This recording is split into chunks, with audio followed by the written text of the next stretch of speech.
Tonight's big stories. The Philippines Defense and Foreign Affairs officials met with their U.S. counterparts for the third 2+2 ministerial dialogue between the two nations.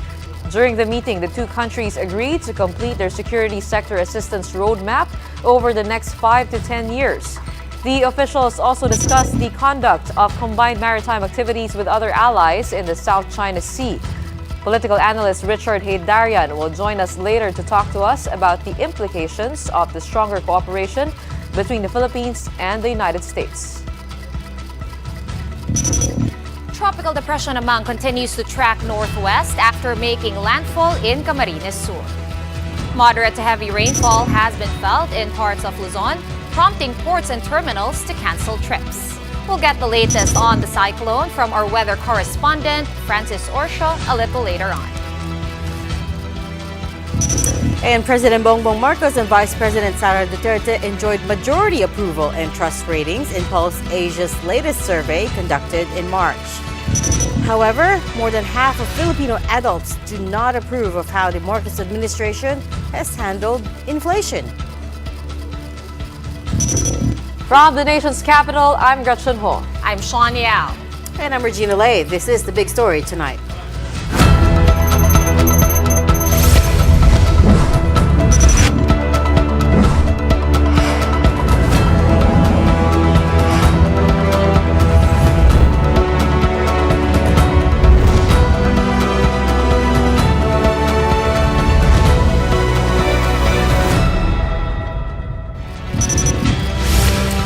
We begin tonight with the 2+2 dialogue between senior defense and foreign affairs officials of the Philippines and the United States. The two nations reaffirmed their mutual defense treaty and pledged to strengthen security cooperations, especially in the South China Sea. Marian Enriquez with a big story. For the first time in recent years, Foreign Affairs Secretary Enrique Manalo, U.S. Secretary of State Anthony Blinken, Defense Secretary Carlito Galvez Jr., and counterpart Secretary Lloyd Austin held a 2+2 ministerial dialogue in Washington, D.C. Both parties reaffirmed the 1951 Mutual Defense Treaty, pledging mutual defense and support against any external armed attack. Among the issues raised was a territorial dispute in the South China Sea. We all reaffirm today that our Mutual Defense Treaty remains the bedrock of our cooperation. The Mutual Defense Treaty applies to armed attacks on either of our armed forces, our aircraft, or public vessels, including our Coast Guard, anywhere in the South China Sea. We redoubled our commitment to modernizing the Philippine-U.S. alliance, recognizing that our partnership will need to play a stronger role in preserving an international law-based international order. The United States also committed to deepen existing partnership in key areas such as maritime security, intelligence sharing, and joint sales and solidarity patrols. And we discussed plans to conduct combined maritime activities with like-minded partners in the South China Sea later this year. Our alliance is ultimately guided by our deep and enduring commitment to freedom. So we're not just allies, we're democratic allies. The meeting was held on the heels of the opening of the biggest ever Balikatan exercise, which is being participated by over 17,000 troops from both countries. The U.S. and Philippines also committed to complete a roadmap for security assistance to the Philippines for the next 5 to 10 years. The United States says it's allocating more than $100 million in infrastructure investments for the new and existing EDCA sites. The palace has earlier announced the 4 new Enhanced Defense Cooperation Agreement or EDCA sites in the country, 2 of which are located in the northern provinces near Taiwan. China has already raised concerns over this, saying this would only heighten tensions in the region. President Bongbong Marcos earlier said that China has nothing to worry about as he will not allow the bases to be used for any offensive action. With the continuing conflict between U.S. and China over Taiwan, U.S. and Philippine ministers were asked about how the new EDCA sites will be used in case tensions escalate to war. Marian Enriquez gives us their answers. Reg, U.S. Defense Secretary Lloyd Austin explains that the EDCA is a key pillar to the alliance between the Philippines and the United States, especially as it provides them the opportunity to train together and increase interoperability. Austin says the additional EDCA sites will enhance the Philippines and U.S. combined deterrence posture, on top of also helping the Philippines respond to crisis or to rapidly provide humanitarian assistance in times of calamities. Gretch? We'll look into that more with our discussion. Thank you very much, Marian Enriquez. Now let's discuss this matter further with political analyst Richard Haydarian. He's a senior lecturer at the Asian Center of the University of the Philippines. Good evening, Richard. Thanks for joining us. Welcome to The Big Story. Look, I'm not going to beat around the bush. Let me get right into it. Won't this latest development drag the Philippines deeper into the brewing tension between U.S. and China over Taiwan? Yeah, I'm going to go right to my answer. I'm going to say yes and no, right? This is the reality of geopolitics in the 21st century. So nothing is really black and white. We're talking really about 50 shades of risks and opportunities here for the Philippines. We're having our first 2+2 in 7 years, because for 6 years we had President Rodrigo Duterte, who tried his best to win over China. He gave so many concessions to China. He undermined the foundation of our alliance with the United States, or at least tried to. He did not assert our arbitration award. And yet, what did we get out of Duterte's diplomacy or engagement with China? Zero concessions in the West Philippine Sea. If anything, things got worse during his time. Under his watch, you had full militarization of the artificial islands of China. You had, of course, the Reed Bank incident, the Recto Bank incident. You had the Whitsun Reef. So now you have Marcos Jr. coming in and saying, okay, I want to be friends with China. I want to get the most out of our relationship with them, especially in terms of infrastructure, especially in terms of economic relationship. But I cannot also turn a blind eye to what's happening in the West Philippine Sea. Hey, he went to China in January. What did he get out of that? If you look at the very long joint statement that came out of Marcos Jr.'s visit to China, there was, again, zero concessions on the West Philippine Sea and not even a clarity on the status of real big-ticket infrastructure projects that China promised, not to Marcos Jr., but to Duterte back in 2016. So here we are, the Philippines doubling down on its alliance with the United States, hoping that now perhaps we are in a better position to get something out of our engagements with China, because before we had no leverage whatsoever. The reality is this: Duterte's engagement diplomacy did not work. ASEAN is not supporting us on the South China Sea. We got zero support from them on the arbitration award. And the Armed Forces of the Philippines is yet to develop minimum deterrence capability. So the 2+2 is about what can we get the most out of our alliance with the United States. But for Americans also, they want to get the most out of their new access to expanded EDCA and the new bases they're going to have access to in the Philippines in the coming year. Right. Richard, let me just cut in right here. Are we protected, though, with this new agreement, this new mutual defense treaty again, and warming relationships with America, if, worst case scenario, China and Taiwan and the U.S. get it on? What are we supposed to do, and do we have some modicum of protection? Yeah, this is my worry, right? So on one hand, in fairness to President Marcos Jr., he relocated, for instance, the Balikatan exercises from Ilocos Norte, so that was oriented more towards Taiwan. It's now in Zambales, especially because we're doing war games there, you know, like amphibious attacks, island defense, sinking a ship. Clearly, we know what this is all about, right? And then, of course, he also did not give Mavulis and Fuga, based on my understanding, to the Americans. And by the way, the 2+2 was also about negotiating how many American troops come in, what kind of access they're going to have, how provocative and aggressive our joint exercises will be. So those things are going to be negotiated. And yet, there are 4 additional bases open up to the Americans in addition to the 5 previous ones, so 9 in total.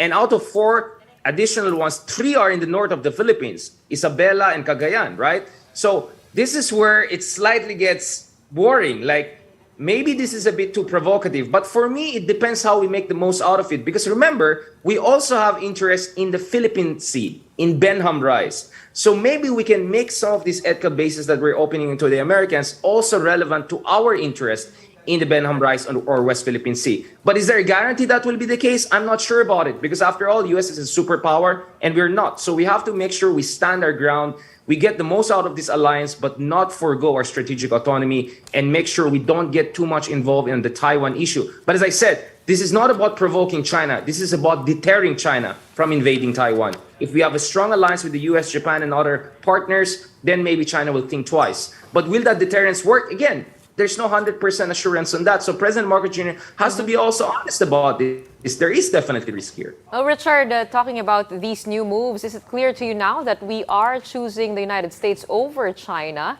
And speaking of making the most out of the deal, what exactly are we getting here from this arrangement? Right. Let me go to the second part right away. So, for instance, 2 years ago, the Pentagon approved $2 billion in arms sales to the Philippines, F-16 fighters, potentially the upgraded one, F-16V, Harpoon missile systems. So I want to see development on that. Are the Americans going to give us those weapon systems? Is it going to be on favorable terms? Because, maybe you want to get something in exchange for the expanded EDCA, right? So Marcos Jr. administration has to aggressively negotiate it. We have to get best out of this alliance. We have to really make sure this works for us. Now, the other, of course, things that we also have to keep in mind here is, we also have to make sure that we're not overly reliant on America and we get the most out of these trainings we have in our own minimum defense credible posture in the years to come. Sir, what was the other question again? Did I try to escape the answer? Is it the kind of signifying now that we are siding with the United States?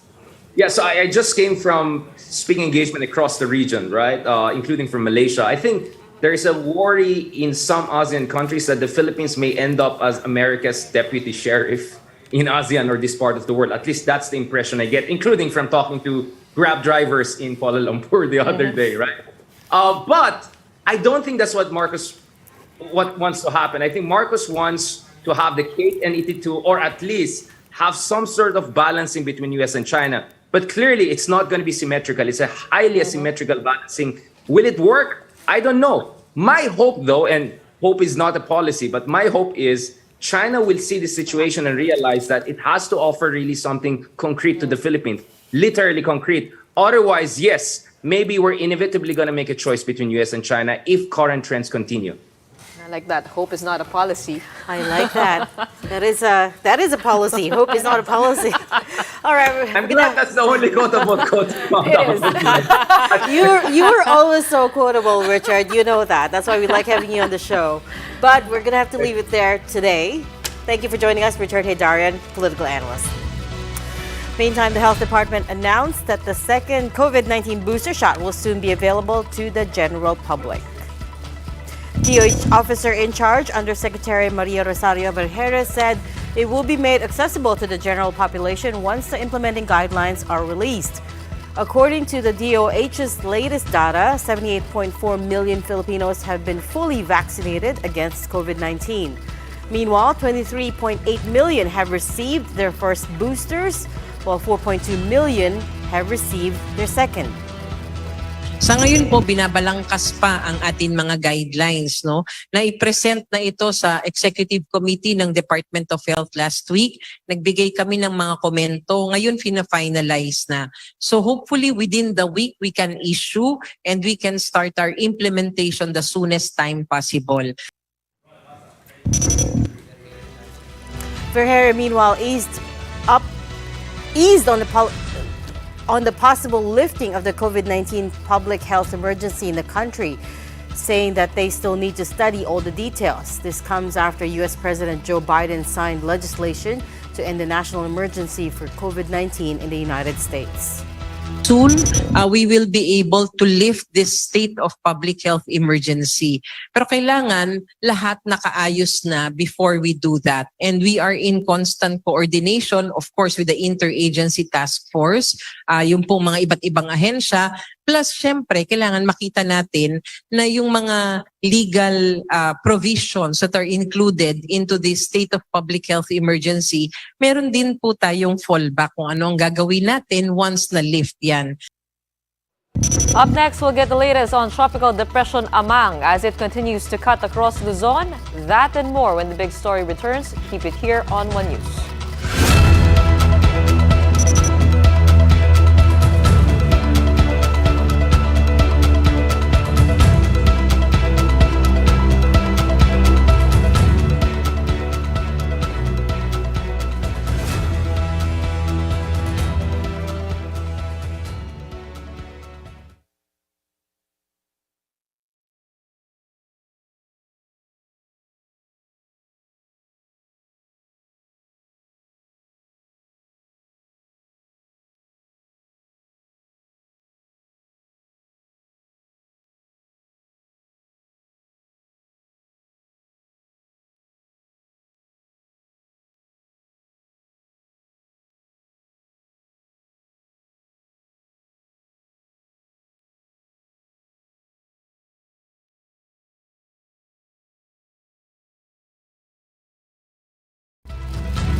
Welcome back. You're still watching the big story here on One News. Tropical Depression Amang has made landfall in Camarines Sur as it continues to dump rains across parts of Luzon. Several towns in Camarines Sur, including Buhi and Pasacao, are now flooded. In Catanduanes, residents experienced heavy rainfall, although the provincial government says that the weather is starting to improve. The LGU said that so far, there have been no reports of landslides and other damage to infrastructure. But until now, sea travel has yet to resume, leaving many stranded in ports. Inaasahan po natin na hanggang meron pa pong tropical cyclone wind signal number 1 ang Catanduanes ay no sea travel po talaga tayo. Passengers were also left stranded at the Parañaque Integrated Terminal Exchange. Trips heading to Catanduanes, Leyte, and Samar had been canceled since yesterday due to bad weather. The PTEX management has allowed passengers to stay in the terminal for the time being. But others chose to just wait for the next available trip to their destinations. Papunta po talaga kami ng Davao, kaya lang, nung nagtanong ako mga alas 5, sabi daw, hindi na daw pwede kasi may bagyo daw po. Kami tatawid pa sana ng dagat, pero may boarding house naman yung anak ko sa sentro ng Pilar. Doon na lang kami pag inabot kami ng walang biyaheng bangka. So let's get the latest now on Tropical Depression Amang. Our mobile journalist Francis Orsio is tracking this weather disturbance. Francis, where is Amang headed now at this point in time?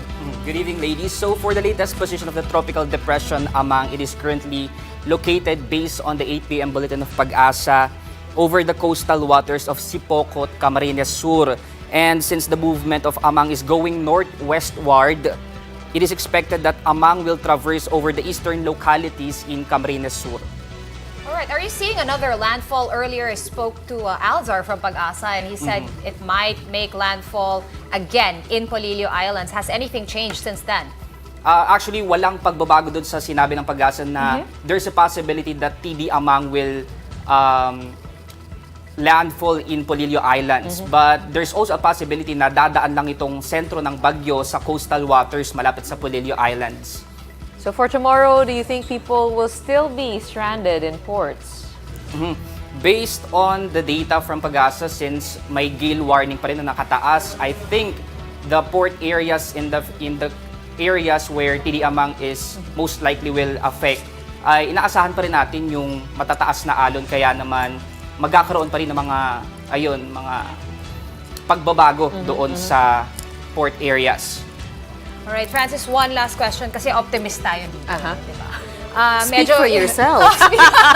Sabi niya, pag sinabi niya TD, I'm like, okay, I'm getting my umbrella out, getting my raincoat out. But, you know, water crisis, laging kulang tubig, water interruptions. Napuno ba yung dams natin ng mga pagulan na ito, Francis? Actually, this 50 to 100 millimeter of rain can replenish a dam, and yung ganito karami ng dami ng ulan ay kaya naman niyang madagdagan yung tubig ng dam. But based on the data then that Pag-asa has provided, hindi naman o malayo naman sa critical level yung mga pangunahing dams na meron dito sa Pilipinas, including the Angat Dam where 90% of the water in Metro Manila is coming from the Angat Dam. So sa ngayon, wala naman din tayong dapat maging pangamba. Alright, That's so good to hear. Yes, mukhang sunny this weekend. Pwede ka na mag-bike, Gretch. And there hasn't been rain in Metro Manila. I mean, in this part of town. Very light right? rains lang. Alright, maraming salamat, Francis, for helping us out on the weather front. Meanwhile, Smart and Globe Telecom are appealing for an extension for the SIM registration. PLDT's wireless unit Smart Communications and its value brand TNT said they are filing a formal letter of request for the DICT and the NTC to extend the deadline. Smart says the request for extension seeks to give subscribers ample time, particularly those in geographically isolated and disadvantaged areas, to register their SIM cards. Now, as of April 10, DICT says just over 65 million SIMs have been registered, barely 39% of the 169 million subscribers nationwide. After the break, were you able to watch movies from the first Summer Metro Manila Film Festival? We'll be taking a look at who stood out when the big story returns. Keep it here on One News.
You're still watching The Big Story here on One News. Both President Bongbong Marcos and Vice President Sara Duterte received high approval ratings in the latest survey by Pulse Asia. Now, the survey results showed that Marcos had an approval rating of 78%, while Duterte had 83%. Pulse Asia noted the ratings were virtually unchanged between November 2022 and March 2023. Senate President Juan Miguel Zubiri and House Speaker Martin Romualdez, meanwhile, tied in their approval ratings after they both got 51%. Supreme Court Chief Justice Alexander Gismundo, meanwhile, recorded the lowest approval and trust ratings with 43% and 39% respectively. While Marcos had a high approval rating, his administration received its lowest score on selected national issues. 52% of Filipinos disapprove of how Marcos has handled inflation, while only 25% approve of government's response to rising consumer prices.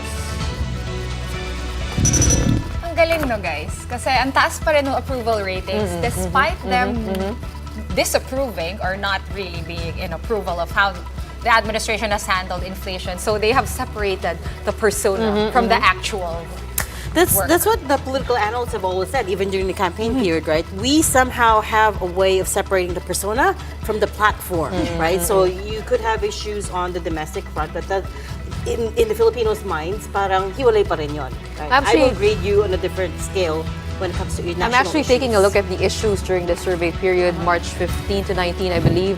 And it's centered on the charter change, the modernization, the oil spill. There weren't any headlines on inflation, on the economy, on agriculture.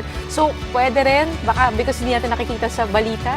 Pero everyday nararamdaman mo yung inflation. Sabagay, Even totoo if you naman. don't know what it means. No, we all feel it. We all It's feel it. multi-year high. Every time you bring out your GCash or like your Paymaya. Everything that Ouch. you pay for, you're feeling it, right? Right, But again, it's interesting that what's the number? 25%. Only 25% approve of the government's response to rising consumer prices. We know this is going to be a sticky issue during his administration. We know that it's not going to end next month or the 2 months after. It's going to be all the way till next year probably before we see prices start coming down. So we'll see. Another interesting thing is Supreme Court Chief Justice Oh Alexander my. Gismundo. Yes. Oh my. His score never goes up, but then again, do people actually even He know? is the only top national official whose score fell below the 50% mark. So we don't know what that is about. Yeah. Maybe it's because he doesn't give that many press interviews. Yeah, it's just interesting. A lot of Guess points to look at and for them to take care of. Yeah. Definitely. We'll see what happens when the next survey comes out. But before we go, psychological drama about us, but not about us, which Gretchen is going to watch tomorrow, dominated the Summer Metro Manila Film Festival Awards Night. The film won a total of 10 trophies, including Best Picture and Best Actor for Romnick Sarmenta. Meanwhile, Gladys Reyes was named Best Actress in the leading role for her performance in Apag. About Us, But Not About Us also bagged awards for Best Director, Screenplay, Cinematography, and Editing. Apag secured the trophy for Best Original Theme Song, while the Best Float Award went to Love You Long Time. Kimpi De Leon was named Best Supporting Actor for his performance in Here Comes the Groove. Meanwhile, Kalad Karen becomes the first transgender winner of the MMFF Best Supporting Actress trophy. Award-winning actress Dolly De Leon, who headed the jury, admitted that it was not easy selecting the winners. It was not an easy decision, but I am very happy with the results. Suffice to say, happy ako. And if people are not happy with that, you can't please everybody. A very interesting concept for that movie, About Us But Not About Us. The director said he's very happy because a unique concept was well received by the Filipino audiences. It's actually just a conversation in one location, in a restaurant. Yeah. So similar to like Before Sunrise, if you were, I don't know if Gretchen was already aware of Panoorin ko rin yan. Teka. Na-download ko. You did. Okay, good. Noted. So we'll hear your movie review tomorrow and see whether or not they really We'll deserve. talk about what you thought about that movie tomorrow, so stick with us. But for now, that is the big story tonight. For more updates, follow News 5, the Philippine Star, and Business World online. You may also log on to onenews.ph for more in-depth analyses. I'm Regina Lay. The Big Story is also available via Signal Play. Make a free account now at signalplay.com and stream One News anytime, anywhere. I'm Sean Yao. Stay safe, Philippines. I'm Gretchen Hall. We are One News. All sides, all the time.